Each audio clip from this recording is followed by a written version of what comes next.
వచ్చే ఎన్నికల్లో గెలిచి చంద్రబాబు అధికారంలోకి వస్తారని నెల్లూరు ఎమ్మెల్యే కోటంరెడ్డి శ్రీధర్ రెడ్డి పేర్కొన్నారు. ఒక చేత్తో 10 రూపాయలు ఇచ్చి మరో చేత్తో 100 రూపాయలు లాగేసుకున్నట్టుగా వైసీపీ పాలన ఉందని విమర్శించారు. నెల్లూరులో నిర్వహించిన మీడియా సమావేశంలో ఆయన మాట్లాడుతూ వచ్చే ఎన్నికల్లో వైసీపీ గెలిచి మళ్లీ అధికారంలోకి వస్తే వ్యాపారులు బతికే పరిస్థితి ఉందన్నదని పేర్కొన్నారు. ఏపీలో కరెంట్ షాకులు కొట్టాలంటే కరెంటును పట్టుకోవాల్సిన పని లేదని, జగనన్న కరెంటు బిల్లులు పట్టుకుంటే చాలని ఎద్దేవా చేశారు. టీడీపీ జనసేన ప్రభుత్వం ఏర్పాటయ్యాక తిరిగి అన్నా క్యాంటీన్లు ప్రారంభమవుతాయని శ్రీధర్ తెలిపారు. తమిళనాడులో స్టాలిన్ అధికారంలోకి వచ్చాక ఎలాంటి భేషజాలకు పోకుండా అమ్మా క్యాంటీన్లను అదే పేరుతో కొనసాగిస్తున్నారని గుర్తు చేశారు.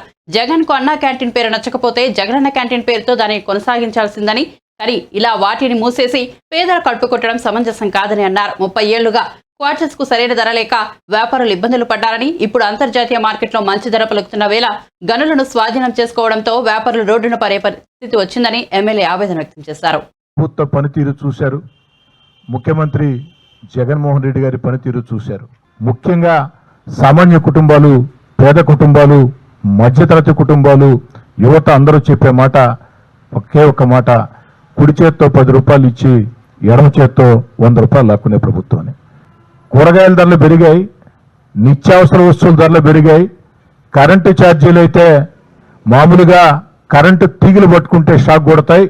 ఆంధ్ర రాష్ట్రంలో కరెంటు షాక్ కొట్టాలంటే తీగలు పట్టుకోబడలేదు. నెల నెల జగనన్న మనకిచ్చే కరెంటు బిల్లులు పట్టుకుంటే చేతులు షాకు, గుండె దాడనే పరిస్థితి. ఇసుక ధర తీవ్రంగా పెరిగిపోయింది. ఆనాడు తెలుగుదేశం హయాంలో ఉచితంగా ఇసుక ఇచ్చిన పరిస్థితి. ఈనాడు ఆ యొక్క ఎస్సీ, ఎస్టీ, బీసీ, మైనార్టీ కార్పొరేషన్లో ఎలాంటి రుణాలు వ్యాపారాలకి మంజూరు కాని పరిస్థితిని కూడా ప్రజలు మొత్తం కూడా గుర్తుకు తెస్తూ ఉన్నారు.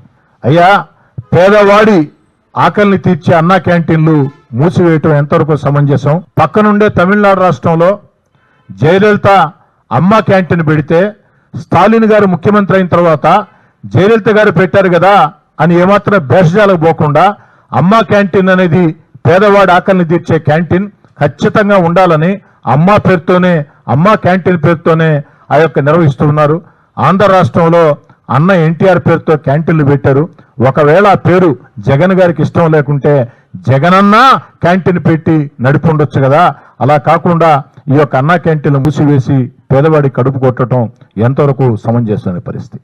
ఈరోజు అంగన్వాడీలు కానీ, పారిశుద్ధ్య కార్మికులు కానీ మొత్తం ఈదుల్లోకి వచ్చే పోరాటం చేస్తుంటే మానవతావాదంతో వాళ్ళను కూర్చోబెట్టి చర్చలు జరిపి వాళ్ళ సమస్యల పరిష్కారం కోసం పరిష్కారం చేయకుండా, ఏదైతే సమగ్ర సర్వశిక్ష అభియాన్ ఉద్యోగులు కానీ ఇవన్నీ కూడా వాళ్ళు కొత్తగడిగే కోరికలు కాదు. వాళ్ళు జగన్ గారు బహిరంగంగా హామీలు ఇచ్చారో ఆ హామీలన్నీ నెరవేర్చయ్యా, నీ పదవీ కాలం కూడా పూర్తవుతుందని వీధుల్లోకి వచ్చే పోరాటం చేస్తుంటే అంగన్వాడీ కార్యకర్తల పట్ల, ఆశా వర్కర్ల పట్ల, పారిశుద్ధ్య కార్మికుల పట్ల, ఉద్యోగస్తుల పట్ల వైఎస్ఆర్ కాంగ్రెస్ పార్టీ ప్రభుత్వం, జగన్ గారి ప్రభుత్వం ఎంత దుర్మార్గంగా వ్యవహరిస్తుందో చాలా స్పష్టంగా అందరికీ అర్థమయ్యే పరిస్థితి.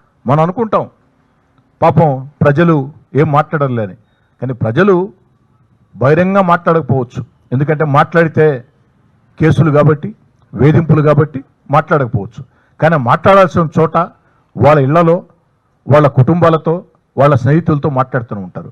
వాలంటీర్లలోనే ఇంత పెద్ద మార్పు అంటే, వాలంటీర్లలోనే తెలుగుదేశం జనసేన ప్రభుత్వం రావాలా, చంద్రబాబు గారు ముఖ్యమంత్రి కావాలా, చంద్రబాబు గారు ముఖ్యమంత్రి అయితే ప్రభుత్వ ప్రైవేట్ రంగాల్లో ఉద్యోగాలు వస్తాయి, మనందరికీ మంచి భవిష్యత్తు ఉంటుందని వాలంటీర్లే చంద్రబాబు గారి మీద అంత నమ్మకంతో మాట్లాడుతూ ఉన్నారంటే నిజంగా నాకు చాలా ఆశ్చర్యం వేసింది.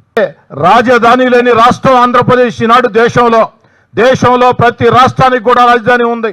ఆంధ్రప్రదేశ్ రాజధాని లేదు. ఆంధ్రప్రదేశ్ రాజధాని ఉండాలా, అమరావతి ఏకైక రాజధానిగా అభివృద్ధి చెందాలంటే చంద్రబాబు గారి నాయకత్వాన్ని ఏ విధంగా మీరు కోరుకుంటున్నారో మీరు వీధుల్లోకి రావాలి.